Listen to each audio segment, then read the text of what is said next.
So the fundamental thing that I learned from Paul Rozin is to see us as these amazing omnivores. This is part of our survival strategy, even more than other apes. We are just brilliant omnivores. And we have the omnivore's dilemma, which is we've got to be interested in all kinds of new stuff. We're not tied to any place. We can roam onto a whole new continent. So we're interested in stuff.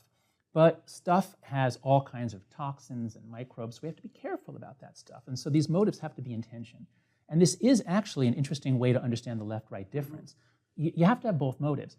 But so imagine two siblings, one of whom is set more towards trying new stuff, seeking out new stuff. And the other is a little more fearful, a little more like, whoa, no, let's not try that. Let's stay with what's tried and true. I mean, that's progressivism and conservatism. That's the origins of it. And if you look at kids' behavior at the age of 2 or 3, it does predict how they'll vote much later. Not hugely, but there is a clear prediction there. So disgust is part of a regulatory system about our engagement with the world. And whether we are just sort of out there and we seek out variety and diversity, we think diversity is just a great thing, or whether we want a little more order, structure, predictability. Conservatives are neater than progressives. If you take photos of their rooms, you can actually, the cleanliness and organization, you can predict how they vote. Disgust, it turns out, what's really cool about disgust in modern politics is if you look at all the different things that we're fighting over, especially in this country, our culture wars over, going back a few decades, sex, drugs, the flag, immigration, all of these things.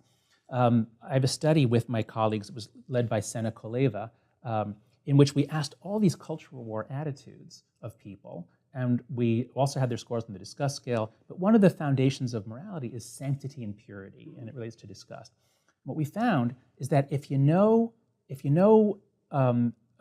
what people's left-right, how they place themselves on the left-right scale, you can pretty much predict where they fall on most culture war attitudes, except for those that load on or implicate sanctity or purity. So what I mean is flag burning. Okay, do you think that people should have the right to burn the American flag or the country's flag as an expression, as a political action? What do you think? People give some answer on a 1 to 7 scale. And people on the right think, more likely to say no. People on the left, yes. People who score high on loyalty are more likely to say no. People who lower on it say yes. And that's even taking account of where they are on the left-right dimension. But here's the cool thing. It's only if you add in the purity or sanctity thing that you can really understand what people are doing. Because some people see the flag not as just a piece of cloth. They see it as having some innate essence, something sacred about it, which must be protected. And so this is true. They think of it as a unifying center. Exactly. That's right. So if there's something sacred, and this is the central piece of my work around politics and morality, is the psychology of sanctity. If you hold something sacred, then your team circles around it, and it's only those who circle around with you, and sometimes literally circle around, like Muslims at prayer in Mecca, they literally circle the Kaaba. Circling is a very primitive, ancient, it feels right to circle something.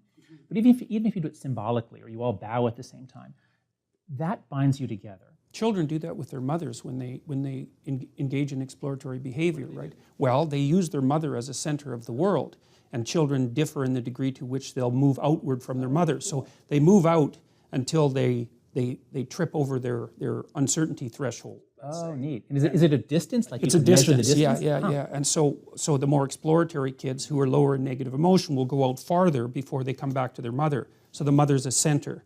And that would be associated symbolically with the idea of the center as a motherland or potentially as a fatherland. Right. That's right, that makes sense. So this way that we are incredibly symbolic creatures. We're not just out to make as much money as we can. We're symbolic and social creatures. And this psychology of sanctity or purity has become really important, not just on the right. It's always been important for especially religious conservatives. We're beginning to see it even on the campus left. And this is why I think we see some of the odd things we see on campus, that the campus must be kept as a sacred and pure space. One of the things that really alarms me about what's happened on campus in the last couple of years is that the older idea we had that it's a place for contesting ideas, it's a zone of enormous choice, people can take what courses they want, say what they want, it's kind of a wonderful free-for-all with norms of respect. It's now becoming much more of a religious zone where the perimeter of the campus is the boundaries, and within they're blasphemy laws basically. And I really started noticing this when you look at the videos of the Middlebury protest when Charles Murray spoke at Middlebury. And as everybody knows, he was shouted down. So the students are chanting, and they're chanting in unison, and it seems like a religious revival meeting. And they're swaying, and they're saying their sacred, racist, sexist, anti-gay, Charles Murray, go away. It's like a ritual incantation.